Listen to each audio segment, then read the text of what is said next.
Hello, my first graders. I was thinking of you because I'm thinking in my head, wow, it's Monday. And a week from today is our last day of school. So I'm getting even sadder than I was on March 13th. But I found this book, which is kind of funny because it's about these kids who are trying to figure out what their teacher does at night. And the title of the story is Miss Malarkey Doesn't Live in Room 10. And it's by Judy Finchler, and the illustrator is Kevin O'Malley. I know that Miss Malarkey, my teacher, lives right here at school in room 10.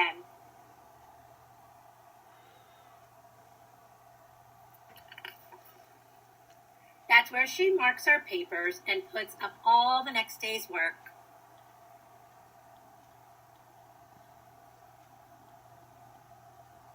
She wears her pajamas to school. She eats dinner in the cafeteria, and her table is always the best. It looks like the other teachers are there with her as well.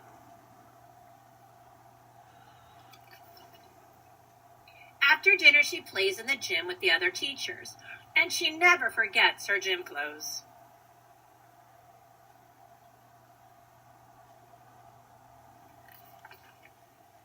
I wonder what the teacher's room looks like.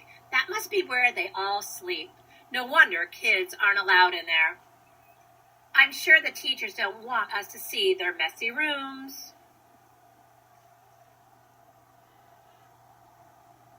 That's funny. Room 10 is a great place to live. It's near the best water fountain in the whole school, the only one that squirts up lots of water. And the boys' room is right across the hall. Oops, I mean the girls' room isn't too far away either.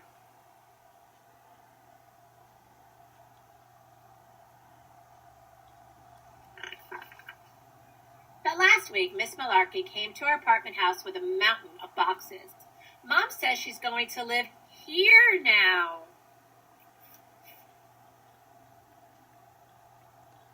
Not like a real mountain, right? You know that means like a big stack of mountains. They're just using that as a different word choice.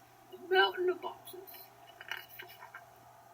A few days ago, when Mom and I baked cookies, she asked me to bring some upstairs to Miss Malarkey. I told her I needed a pass. Before I knocked, I spit out my gum. Following school rules.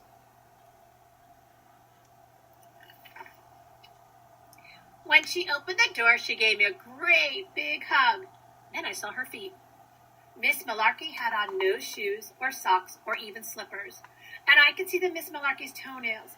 And they were bright red. Here are some cookies my mom made for you, Miss Miss Malarkey. I felt my cheeks getting as red as Miss Malarkey's toes. He's embarrassed. I get like that too when I get embarrassed. My cheeks get bright red. That very same day, I spotted her throwing out garbage. She never does that at school.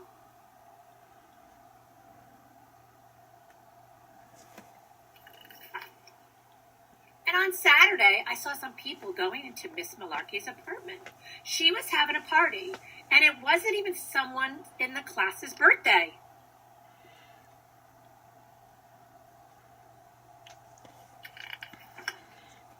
I told everyone in my class that my art teacher doesn't live in room 10. Some of them still don't believe me, so I showed them.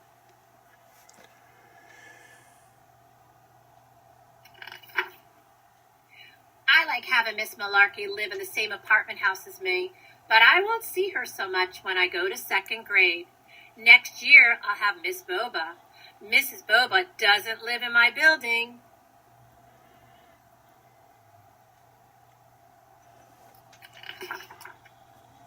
I guess she lives in room 12. What?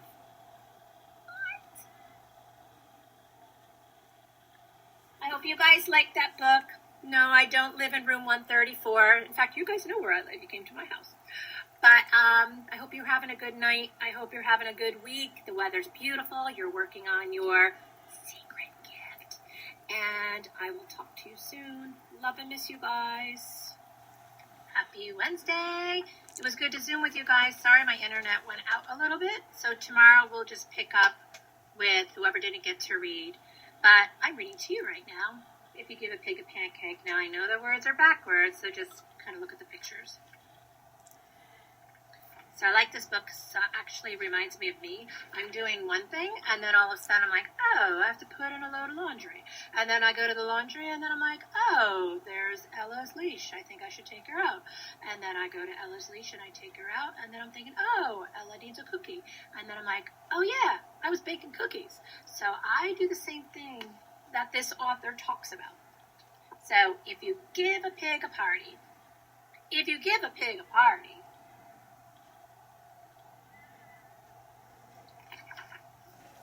she's going to ask for some balloons. And when you give her the balloons, she'll want to decorate the house.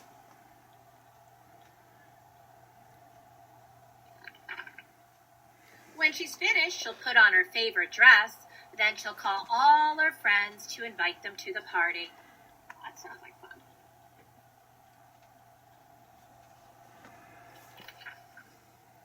Her friends won't be home, so you go with her to look for them. And on the way, she sees a street fair. She'll want you to take her to the bumper cars. That sounds like summer, bumper cars.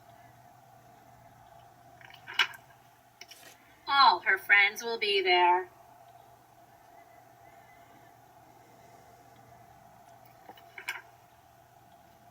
Then you'll have to take her on all the rides. She'll want to play all the games too.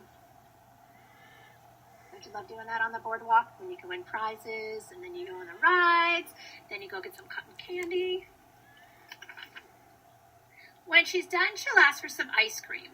And when she's finished eating the ice cream, she'll need a change for her clothes. You'll have to take her home. Uh-oh, ice cream on her clothes.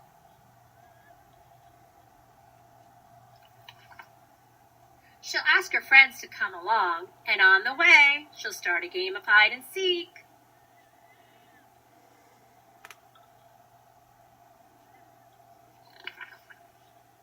Here they are all hiding.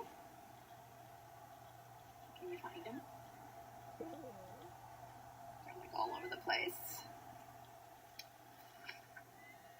When you finally get home, you'll have to make dinner.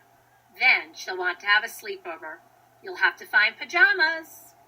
And look at them all finally getting washed up and everything. Looks like it's going to be a fun time. And blankets and pillows for everyone. And when she sees the pillows, she'll probably start a... What do you think? Predictions. Pillow fight! It's funny. Then she'll make a fortress out of blankets. Of course, when she's finished, she'll want to decorate it. So she'll ask for some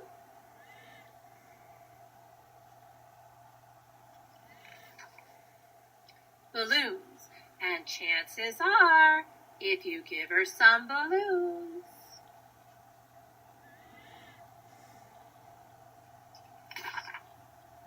she's going to ask you for a party.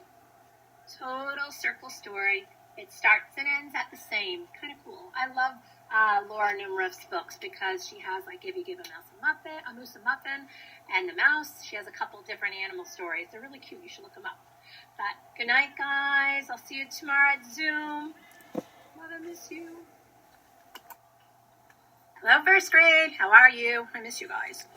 I wanted to show you what we're going to do during Zoom tomorrow. In your activity bag, you're going to find this little cardboard cutout and these strips taped together.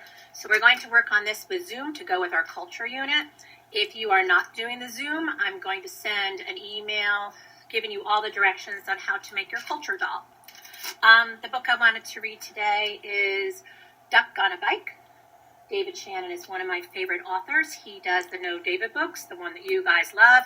Remember when we made No David in the beginning of the year? And you guys had his arms like sticking up all over the place and his hair was poking up? That was pretty funny. We did that with School Rules. But since all of you guys are telling me that you go outside and ride your bike, I thought, what about a duck on a bike? So, Duck on a Bike. Pretty fancy schmancy.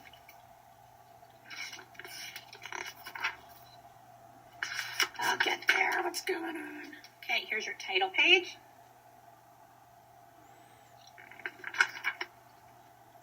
One day down on the farm, Duck got a wild idea.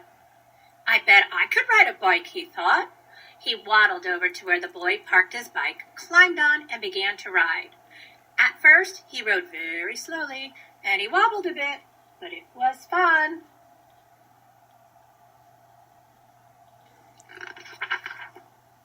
Duck rode past Cow and waved to her. "Hello, Cow," said Duck.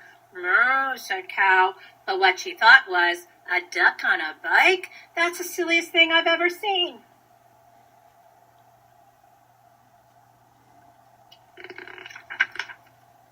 Then Duck went past Sheep. "Hello, Sheep," said Duck. "Bah," said Sheep, but what she thought was, "He's going to hurt himself. He's got to be careful."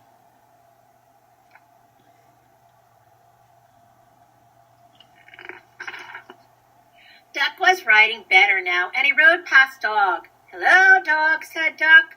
"Woof," said Dog, but what he really thought is, "That's a mighty neat trick." I think Dog wants to do it.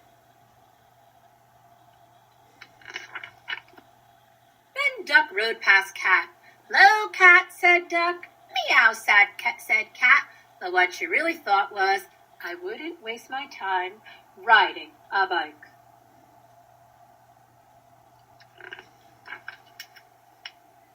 Duck pedaled a little faster, and he rode past Horse. "Hello, Horse," said Duck. "Nay," said Horse, but what he thought was, "You're still not as fast as me, Duck."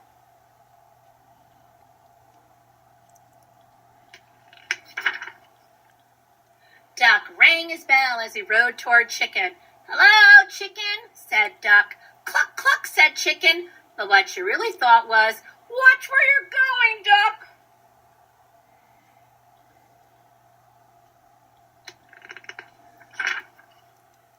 Then Duck rode past Goat. "Hello, Goat," said Duck. "Ma," said Goat, but what he really thought was, "I'd like to eat that bike."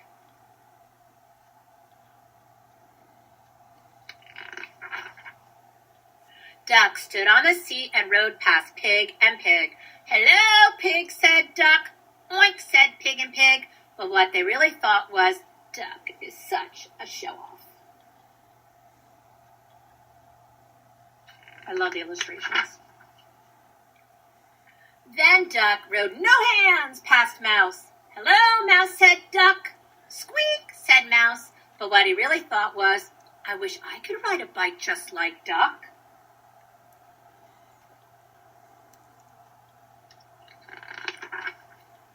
Look at that cool picture. Isn't that cool? Such a good artist. Suddenly, a whole bunch of kids came down the road on bikes. They were in such a hurry that they didn't see Duck, and they parked their bikes by the house and went inside.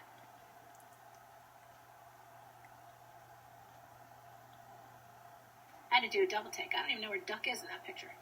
They must have rode right by him. So look at all the animals' faces. Uh-oh, I think they're getting an idea. If you were with me right now, I'd have you make a prediction. What's going to happen next? Her eyes are like, oh. Now, all the animals had bikes. They rode around and around the barnyard. "This is fun," they all said. "Good idea, Duck."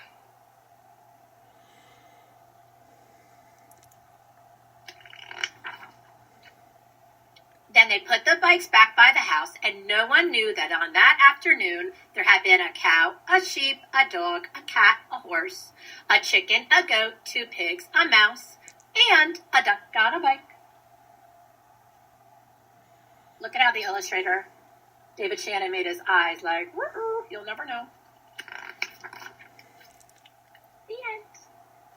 I hope you like the story. I know how much you guys like riding your bikes outside. Unfortunately, I know it's rainy. Sometimes when you ride your bike outside in the rain, you get that big wet spot going all the way up your back of your shirt. It's pretty funny. So I hope to see you guys tomorrow at Zoom. Have a good night. Bye. Hi, everyone. I have this great book called Talk, Oscar, Please. And I wanted to read it because it really should say, Talk, Ellie, please. because sometimes I don't know what she wants, and she's like whimpering and crying, and one minute she wants to play. If she could just say, hey, Mom, I want some cookies or something like that. Mom, I need to go outside. Things would be wonderful, but I have to try to figure out what she wants. So with that being said, let's read the book. Oscar, you yip and Oscar, you howl. Oscar, you bark and Oscar, you growl. Oscar, you whimper and Oscar, you wheeze. Oh boy, how I wish you could talk. Oscar, please.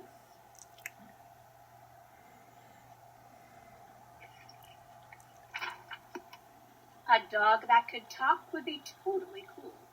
I bet I could bring you along to my school. You'll start out real simple with your ABCs, but first you should learn how to talk. Oscar, please?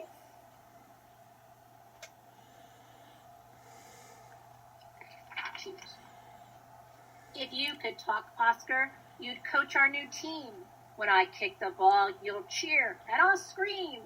You'll help me score with a lot of whoopies. It sure would be great if you could talk. Oscar, please.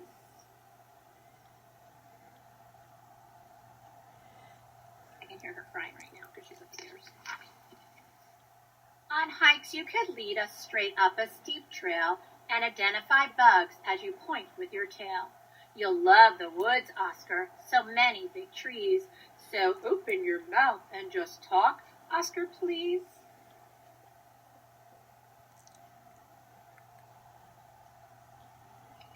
Thank you. Ooh, this is a yummy page. Won't it be great if Mom takes us to lunch? You'll ask for some water and I'll get fruit punch. They'll serve you your favorite, bacon and cheese. And we might get dessert if you talk.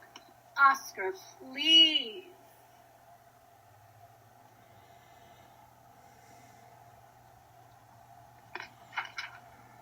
If only you'd talk when we went out to play. Instead of just running, you'd have things to say. You'll crack a few jokes, but I know you won't tease. Not like my big brother. So talk, Oscar, please.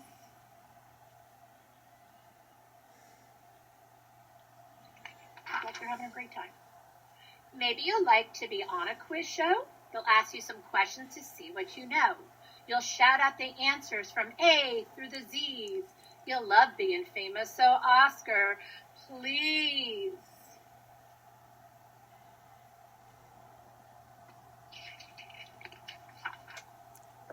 Next time you feel sick and we go to the vet, she'll say that you're the cleverest dog that she's met. Because you'll explain that your problem is fleas. It'll be, sorry guys, I'll be awfully proud if you talk. Oscar, please.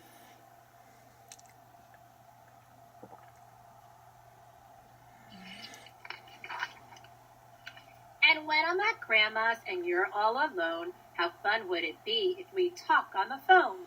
We'll laugh and tell stories. We'll just shoot the breeze.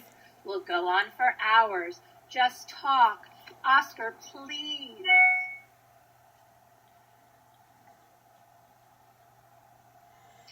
They look like they're having a good time, right? I wonder what they're talking about. When it's time for bed, it would be a surprise if you'd come and sing me some dog lullabies about collies and poodles, Great Danes, Pekingese. You'll lull me to sleep if you'd sing, Oscar.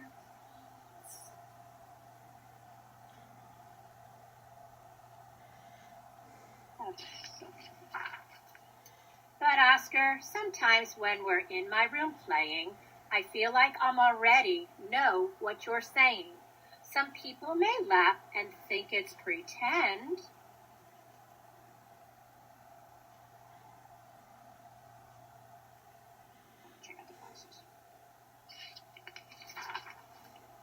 But I know it's true because you're my best friend. Isn't that adorable? I would love it if my dog could talk to me. That would be so cool. Hope you enjoyed the book, guys. Talk to you soon. Happy Tuesday, first grade. I'm here to read you a book called What Did I Look Like When I Was a Baby? The author is Jean Willis, and it's illustrated by Tony Ross. I just want to show you the title page. That might give you a hint. of what the book is about so we can make predictions. Look at his head. He's like, what?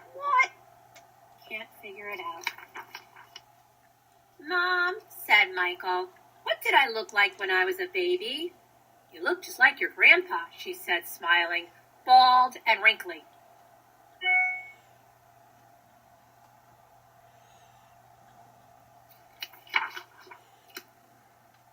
Far away in the jungle, the son of a baboon asked his mother the same question. Mom, what did I look like when I was a baby? Pretty much the same as you do now, she said, only not so hairy. You were a silly little monkey.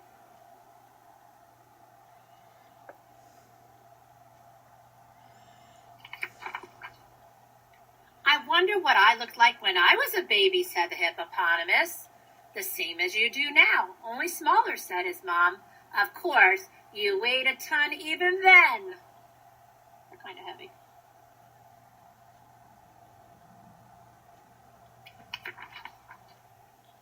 What about me, Ma? Asked the leopard. Well, you've always had spots, she said, but your legs have grown much longer. It runs in the family.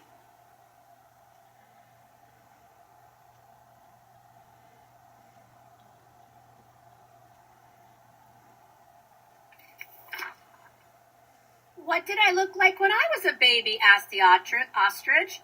You were a trick, said her dad. You looked like your mom, only instead of having big bird feathers, you were all fluffy and cute. Check out the high heels. It's pretty funny.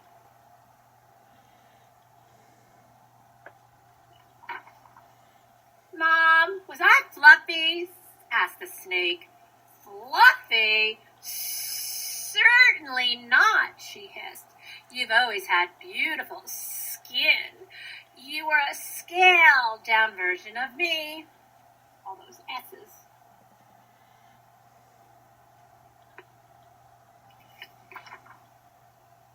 Yo, Ma, did I look like you when I was a runt? Asked the hyena. Nah, she said. You'd look just like your dad. And we laughed, and we laughed, and we laughed.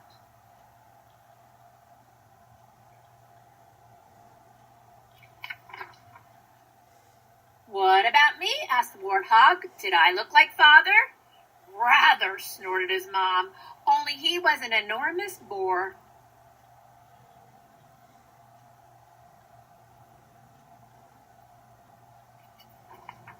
Play on words like a boring person. And me? Asked the chameleon. Have I always looked like this, Mom? Yes, she said. The only things that's changed is your color. Oh, there you go again. So, one by one, all around the world, the animals learned that when they were babies, they looked like little versions of their moms and dads. Pretty much. Until I think you know what's going to happen. Right here, we would stop and make a prediction. Mom, wondered the bullfrog. Son, she said, don't even ask. But the little bullfrog went on and on, on and on. Mom, what did I look like when I was a baby? What did I look like when I was a baby? What did I look like when I was a baby? Until, in the end, his mother showed him a photograph.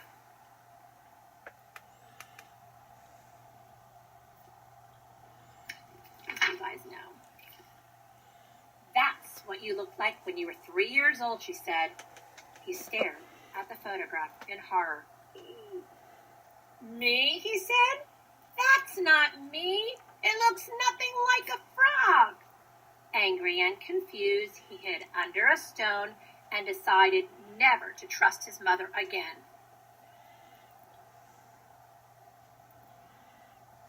See what he is? Little tadpole. 3 weeks.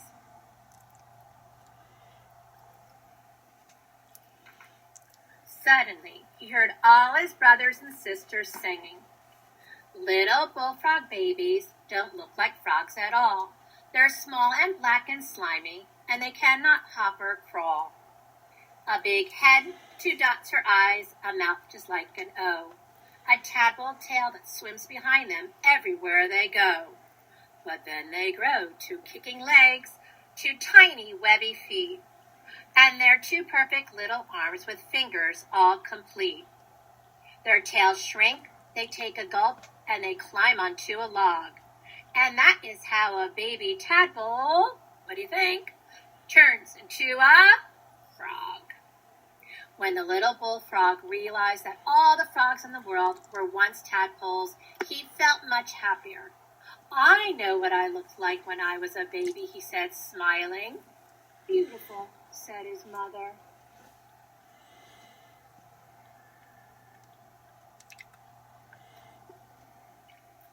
And then there's a song. Doesn't that make you just want to go hug your mama? Go give your mommy a big kiss. All right, guys, happy Tuesday. I will see you tomorrow. We're doing a I miss you Zoom. So, yeah, I missed you so much today. I was kind of getting withdrawal, and I'm like, maybe I can Zoom with them tomorrow. If you can't Zoom, that's okay. Whoever can make it, can make it. I'll just read to you. We'll talk. We'll have a good time. We'll see how your special projects are going. All right, have a good night. Hi, my first graders. You know what tomorrow is. Tomorrow is Mother's Day. That's the day that you are being incredibly helpful to your mom. You're making sure she has everything she needs because she is so incredibly special and she's done so much for you. So I thought I would read to you the night before Mother's Day.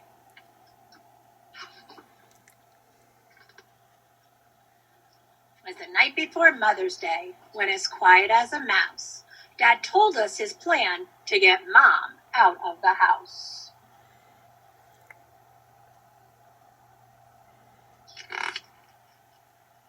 Her sneakers were set by the doorway with care in hopes that her running pals soon would be there.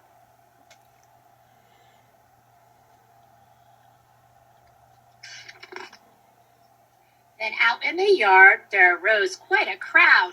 "Come on, let's go, girl," her friend shouted real loud.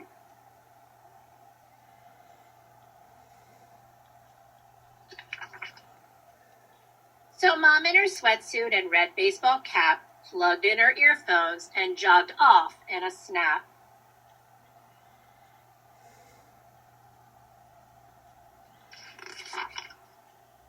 Away to the kitchen we flew like a flash, as if we were running the 100-yard dash.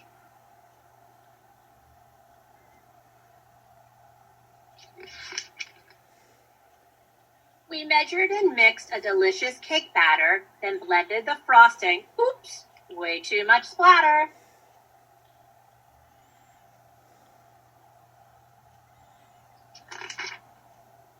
We made fancy cards and added I love yous and a special coupon that Mom sure could use.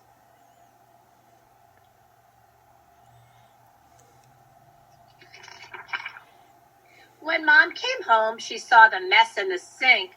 "What did I miss?" she asked. "Nothing," Dad said with a wink. We children then nestled all snug in our beds while visions of Mom danced in our heads.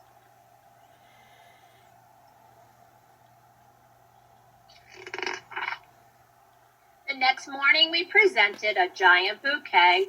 "It's for you, Mom," we cried. "Happy Mother's Day!"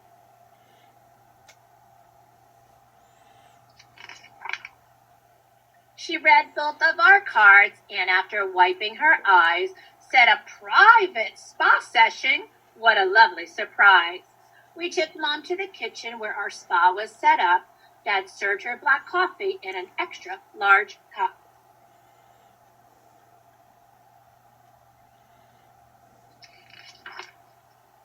We rubbed her shoulders, we massaged her feet. Mom sighed and smiled. "You kids are so sweet." I wrapped a towel turban to cover her hair, and then we dabbed on a mud mask. No mess anywhere.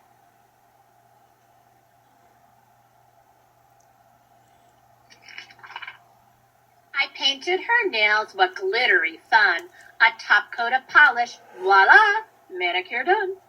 Dad said the chef will be serving a divine gourmet brunch. That's the meal that comes between breakfast and lunch.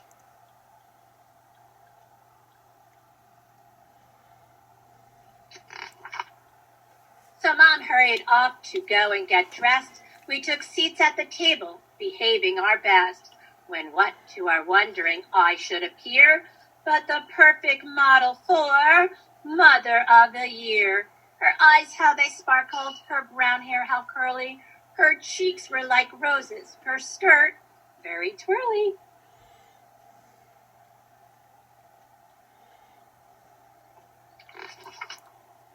We raised our juice glasses and offered a toast to the world's greatest mom, and that's not a boast.